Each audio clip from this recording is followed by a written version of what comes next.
Israel and Lebanon announcing a ceasefire agreement last night. Meantime, a Wall Street Journal report says President Trump has told aides he would consider ending the ceasefire with Iran if Tehran were to kill American troops. Joining us now, Richard Goldberg, senior advisor at the Foundation for the Defense of Democracies. He previously served on the White House National Security Council as a director for countering Iranian weapons of mass destruction. Richard, welcome. It's good to see you this morning. You have some really interesting thoughts. And my first question would just be, you're still in touch with people, I imagine, that are privy to what the administration is thinking. So are these your thoughts, or do you know for sure that this is actually things that are being kicked around in the White House with the president himself? Well, I let the White House and the president speak for himself. Obviously, I was honored to serve in both administrations. Last year, I was senior counselor for the National Energy Dominance Council. So I have some insight into the energy thinking, certainly, and how it's working here. But listen, I'm honestly more anxious right now about the screw room story than the Strait of Hormuz. I hear you. Because I see the president exercising pretty prudent strategic patience and keeping his optionality open right now. He's not going to be the party that escalates. He's keeping everyone on his side restrained right now, including the Israelis, because right now I think he sees the Iranians in a box. The regime sees the blockade continues to work. They are hemorrhaging cash. People are not getting paid. There's a possibility of run on the banks. They've now asked people to stop filling up on gasoline because they're running short because it's subsidized.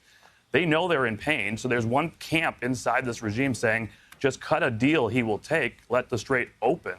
And then there's this other camp saying, well, we're seeing the headlines. The CEOs of Chevron and senior people at Exxon are saying we might have a supply shock. He can't hold out. He's got midterm elections. Let's just hold on a little longer. Let's escalate a little bit with some missiles here and there. And one other thing I think people are missing, even though Project Freedom, which I always thought was the right approach, get the strait open on our terms plus the blockade, that would be checkmate. Even though that sort of halted unexpectedly after 36 hours, maybe because of the Saudis, we do see some sort of quiet, undeclared Project Freedom going on. I think that's actually what the IRGC is responding to right now, with ships coming out with our direction, with our guidance, AIS off, and that's bringing product to market very quietly, very slowly. It's a trickle, true, it's not pre-war level, but you add on what's coming out of the pipelines, out of Saudi Arabia, out of the UAE, increased production in the United States, Venezuela trajectories elsewhere in Western Hemisphere, and the big kahuna, the Chinese pulling out of the market 6 million barrels per day on their demand side. I don't think the president is afraid of a supply shock coming or a price shock. I think he thinks he has the cards, and I think he's right. That's why I asked you whether you're in touch with the administration, because the scenario that you just painted is 180 degrees from what we read every day, right? In mainstream media.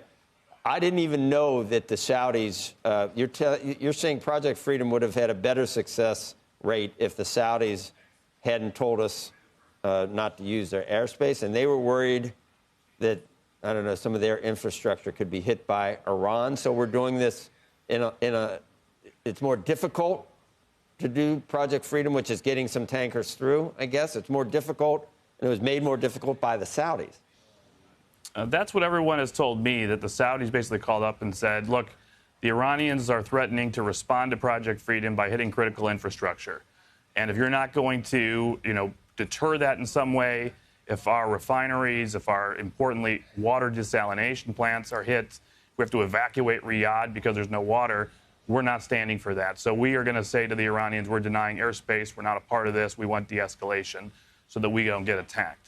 At that point, Central Command apparently said to the president, we can't do this in a robust fashion if we're denied airspace. And instead of what we read, what we're told that it's actually been posited that the president is talking to fictional people about a deal, or that he's obviously, both sides have ways to massage the news about what's happening, but there are people that doubt that the president is talking to serious people about ending the nuclear ambition, about reopening the Strait of Hormuz.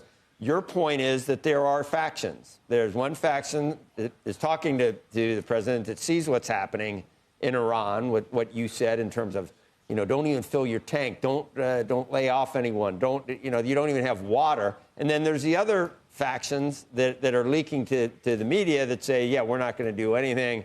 We got Trump where we want him, and he's got the midterms coming up. There are two factions. There are, and it is fractured, and they have disagreements.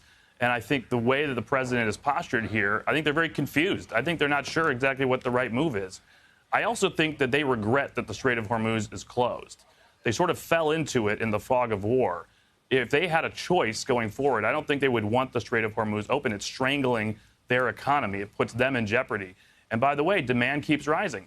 The bombs aren't dropping. People are coming out into the street, and they're asking why they have hyperinflation. They're asking why they can't fill up the tank of gas. And these are millions upon millions of people who just came out in January pretty upset with the regime when the economy was already bad. Now it's far, far worse and getting worse every day. This is pressure on the regime. They fear the people more than the bombs or sanctions. Well, we haven't heard anything about that.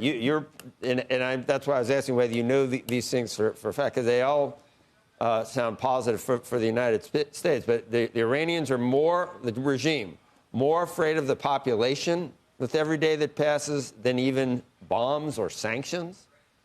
100%. The only thing on the military side that I think they fear is attacks on their critical infrastructure, their bridges, their power plants, particularly the refineries. Say again, Joe? Does that happen? Well, I think what the president's making clear right now is that he won't be the person to initiate that. If the Iranians start attacking critical infrastructure in the Gulf, and of course the Kuwait attack is that borderline. You're hitting airports. That's pretty bad. That's probably testing his resolve right there of when he's going to respond.